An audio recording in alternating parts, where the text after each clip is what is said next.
Rise and shine class 9 के बच्चों, आज इस वीडियो में हम लोग करने वाले हैं आपकी केमिस्ट्री एस चांद की बुक का chapter number 3 atoms and molecules के मल्टीपल चॉइस क्वेश्चंस। बच्चों ये आपको मिल जाएंगे पेज नंबर 152 पर।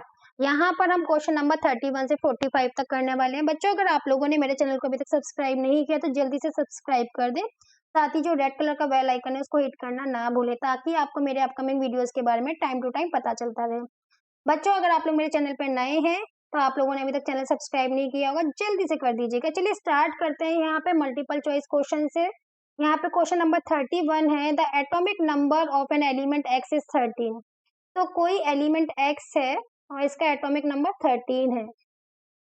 What will be the number of electron. Actually जो एटॉमिक नंबर होता है वो नंबर ऑफ प्रोटॉन को शो करता है, जो कि बराबर होता है नंबर ऑफ इलेक्ट्रॉन के। तो एक्स के अंदर जो नंबर ऑफ इलेक्ट्रॉन है 13 है, लेकिन अब यहाँ पर आपको एक्स की पावर 3 प्लस दे रखा है, मतलब कि कैटायन को शो कर रहा है। कैटायन कैसे बनते हैं? By losing of electrons, by losing of electron.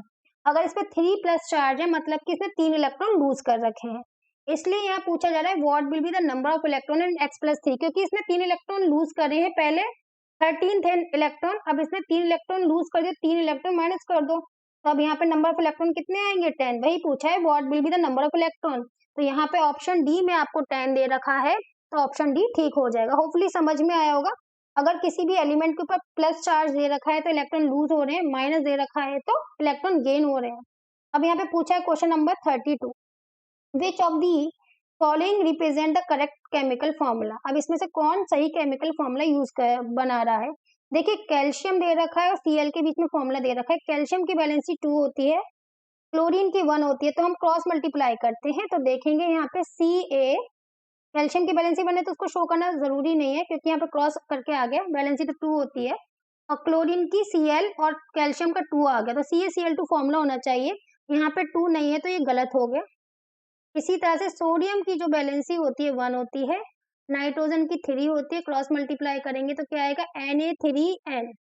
तो बिल्कुल सही दे रखा है तो ऑप्शन बी यहाँ पर ठीक हो जाएगा। आगे आप लोग चेक कर सकते हैं, सोडियम की वैलेंसी 1 और सल्फेट की 2 लगा के क्रॉस कर दीजिएगा, सोडियम की 1 और सल्फर की 2 लगा के क्रॉस कर दीजिएगा। अब question number 33, if the number of electron in the Z3 negative is 10। अब ये बोल रहा है Z3 नेगेटिव है माने कि एनायन है। एनायन कैसे बनता है? इलेक्ट्रॉन को गेन करके। तो यहाँ पे Z-3 को 10 दे रखा है तो Z पूछा है।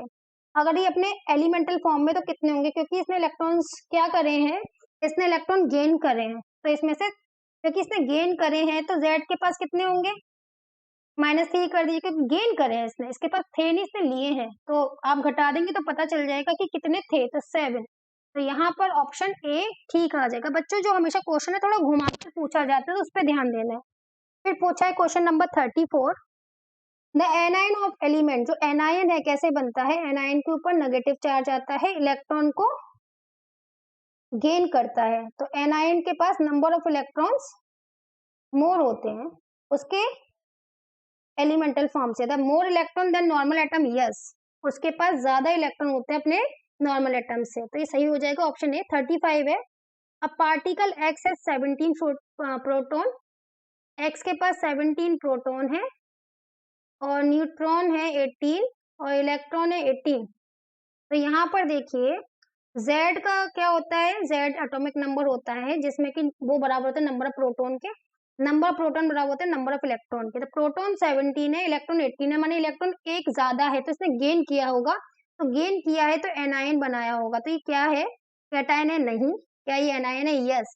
यहाँ पे 35 का बी ऑप्शन आपका एकदम ठीक आएगा। चलिए 36 के बारे में बात करते हैं। An element which can exhibit valency of 2, 4, 6। एक एलिमेंट है जो क्या क्या वैलेंसी यहाँ पे शो कर रहा है? 2, 4, 6। तो वो कौन सा एलिमेंट आपका हो सकता है? तो बच्चों देखो अगर हम यहाँ पे बात करें कॉपर के बारे में, तो कॉपर +1 और +2 ऑक्सीडेशन स्टेट शो करता है, तो इसकी +1 और +2 हो सकती है, यानी 1 और 2 हो सकती है, तो नहीं है। इसी तरह से जो आयरन है वो भी +2 और +3 शो करता है, तो ये भी नहीं क्योंकि 2, 4, 6 बता रहा है। इसी तरह से जो मरकरी है वो भी +2, +1 शो करता है, लेकिन जो सल्फर है वो आपकी 2, 4, 6 तीनों ही ऑक्सीडेशन स्टेट शो करता है, क्योंकि इसके पास वेकेंट डी ऑर्बिटल होता है, शायद आपको वेकेंट डी ऑर्बिटल यहाँ पे समझ में ना आए, आप ऐसे समझ लीजिए। और सल्फर है, उसका एटॉमिक नंबर 16 है, 2,8,6 इलेक्ट्रॉनिक कॉन्फ़िगरेशन है, तो ये 2 इलेक्ट्रॉन ले सकता है ऑक्टेट कंप्लीट करने के लिए। सबसे मोस्ट जो नॉर्मल वैलेंसी वो 2 होगी, तो ये होगी। इसी तरह से 6 इलेक्ट्रॉन लूज भी कर सकता है ऑक्टेट कंप्लीट करने के लिए आगे की तरफ, तो 6 भी हो गई। आपको पता है कि लूज नहीं करता, बट स्टिल आप इसको जो जितने इलेक्ट्रॉन गेन कर रहा हो, जितने हैं आउटर मोशन में, उसको हम वैलेंसी के तौर पे लेते हैं, क्योंकि जो वैकेंट डी ऑर्बिटल है उसमें आगे की तरफ प्रोसेस कर सकते हैं। इसी तरह से 4 भी ये शो करता है, तो यहाँ पे सल्फर आपका सही होने वाला है, ऑप्शन नंबर डी। अब आते हैं क्वेश्चन नंबर 37 पर। इस वीडियो में हम लोग ओवरऑल करने वाले हैं क्वेश्चन आपके 45 सॉल्व, तो इसमें से अभी हमने काफी सारे कर लिए हैं। 37, the atomic number of element is 16। E का जो एटॉमिक नंबर है 16 है। The number of electron in E two negative. देखिए एनायन है, एनायन कैसे बनता है इलेक्ट्रॉन को गेन करके, पहले 16 थे, अब इसने 2 इलेक्ट्रॉन गेन कर लिए, तो टोटल हो गए 18। तो यहाँ पर 37 का जो बी वाला ऑप्शन है ठीक आ जाएगा। अब पूछा है cation of an element has, तो कैटायन जो होता है वो इलेक्ट्रॉन को लूज करता है, तो जितने इलेक्ट्रॉन उसके एलिमेंट के पास होते हैं उससे लेस होते हैं उसके कैटायन के पास। तो 38 का पूछा है the same number of electron as neutral, नहीं सेम तो नहीं होते। मोर इलेक्ट्रॉन, नहीं लेस होते हैं। लेस प्रोटॉन, प्रोटॉन पे कोई फर्क नहीं पड़ता। लेस इलेक्ट्रॉन, यस इलेक्ट्रॉन जो होते हैं लेस होते हैं उसके न्यूट्रल एटम से, तो ऑप्शन डी ठीक आ जाएगा। फिर क्वेश्चन नंबर 39 पूछा गया है two element X and Y, दो एलिमेंट है एक्स एंड वाई, एक्स की वैलेंसी 5,3 शो कर रहा है और y की 3,2, तो यहाँ पे एलिमेंट x एंड y पूछा है। चलिए देखिए यहाँ पर अगर हम कॉपर के बारे में बात करेंगे, तो यहाँ पर जो कॉपर है वो करता है +1 और +2, तो देखिए ये तो गलत हो गया। सल्फर करता है 2,4,6, तो ये भी आपका गलत हो गया, तो ऑप्शन ए तो गलत है। सल्फर अगेन 2,4,6, तो ये भी गलत हो गया। फॉस्फोरस जो है और जो नाइट्रोजन है, अगर उसकी बात करें तो फॉस्फोरस का एटॉमिक नंबर होता है 15, 2,8,5, तो फॉस्फोरस 5 भी शो करता है, क्योंकि आटोमो शेल में 5 इलेक्ट्रॉन है और 3 इलेक्ट्रॉन लेके वो ऑक्टेट कंप्लीट कर लेगा, तो 5 और 3 फॉस्फोरस की आ सकती है।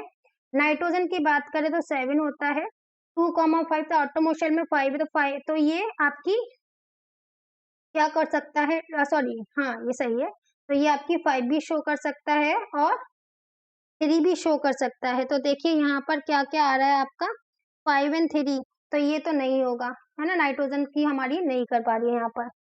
नाइट्रोजन की बात करें तो 5 शो कर सकती है, 3 को शो कर सकती है, जो कि आपकी यहाँ पर आ रही है। और आयरन की बात करें तो आयरन +2 भी शो करता है, +3 भी शो करता है, तो ये 2 और 3 शो कर रहा है, तो ऑप्शन डी आपका ठीक हो जाएगा।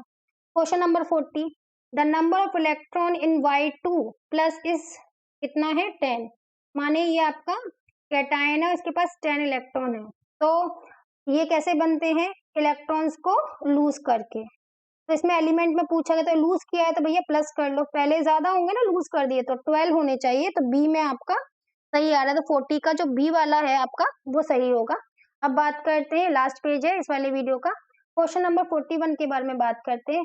यहाँ पर क्या दे रखा है, a particle P has 18 electron, P के पास 18 इलेक्ट्रॉन है और न्यूट्रॉन कितने हैं 20, प्रोटॉन कितने हैं 19, ठीक है। दिस पार्टिकल मस्ट बी, तो देखिए यहाँ पर आपके प्रोटॉन ज्यादा है इलेक्ट्रॉन कम है, तो इसे लूज किया होगा, और लूज करते हैं तो कैटायन बनाते हैं, तो ये जो पार्टिकल होगा ये आपका कैटायन होगा। अब 42 है, an ionic compound will be, तो आयनिक कंपाउंड जो बनता है वो मेटल इलेक्ट्रॉन लूज करता है, नॉन मेटल इलेक्ट्रॉन गेन करता है, उससे बनता है, तो मेटल और नॉन मेटल के कॉम्बिनेशन से बनते हैं। तो इसमें पूछा है the ionic compound form by the combination of one of the pair, तो एक तो मेटल होगा और एक नॉन मेटल होगा, तो कैल्शियम आपका नॉन मेटल, क्लोरीन आपका नॉन मेटल है और कैल्शियम आपका मेटल है, तो इनके पेयर से बन सकता है। कैल्शियम आपका मेटल है, ये भी मेटल है, तो नहीं बनेगा। सल्फर आपका नॉन मेटल है, ये भी नॉन मेटल है, तो ये भी नहीं बनाएगा। क्लोरीन क्लोरीन दोनों नॉन मेटल है, तो ये भी नहीं बनाएगा, तो ऑप्शन ठीक है आपका कैल्शियम मेटल और नॉन मेटल के कॉम्बिनेशन से, ठीक है, आयनिक कंपाउंड यहाँ पे बनेगा, यहाँ पर आपका कैल्शियम क्लोराइड बन जाएगा। 43 है, molecular compound are usually form by combination between. जो मॉलिक्यूलर कंपाउंड है वो किसके कॉम्बिनेशन से बनते हैं? तो देखो मेटल और नॉन मेटल के कॉम्बिनेशन से तो आयनिक बनते हैं। मॉलिक्यूलर कंपाउंड बनते हैं टू डिफरेंट नॉन मेटल से। तो यहाँ पे 43 का बी ऑप्शन ठीक हो जाएगा। 44 है, the formula of compound is X3Y। तो ये कैसे बना होगा? X एंड Y के कॉम्बिनेशन से क्रॉस मल्टीप्लाई होता है वैलेंसी, तो आपकी X की वैलेंसी 1 आनी चाहिए, Y की 3। तो the valency of element XY will be, तो X की 1 होगी, Y की 3 होगी। तो 44 का ऑप्शन ए आपका ठीक आ जाएगा। Question number 45, the formula of sulphate of the element is this. X और सल्फेट के बीच में बना है, तो सल्फेट के आगे 3 लिखा है तो ये X की वैलेंसी होगी, और X के आगे 2 लिखा है तो सल्फेट की होगी। तब इनने पूछा है कि नाइट्राइट का फॉर्मूला बताना है, मतलब X के साथ नाइट्राइट का बताना है, तो X की वैलेंसी 3 आ रहा है। नाइट्रोजन की वैलेंसी होती है, देखिए 7 है, 2,5, तो जो मोस्ट प्रोबेबल वैलेंसी होती है, 3 इलेक्ट्रॉन की कमी 3 होती है, तो ये बनाएगा X3N3, 3 कॉमन है तो ये बनाएगा XN। तो ऑप्शन सी यहाँ पे ठीक हो जाएगा। बच्चों मेरे चैनल को सब्सक्राइब करना ना भूलें, रेड कलर का बेल आइकन हिट कर दे, वीडियो को भी लाइक करें पसंद आया हो, और कोई प्रॉब्लम है, एप्रिसिएशन है तो आप कमेंट बॉक्स में बता सकते हैं। Bye bye everyone.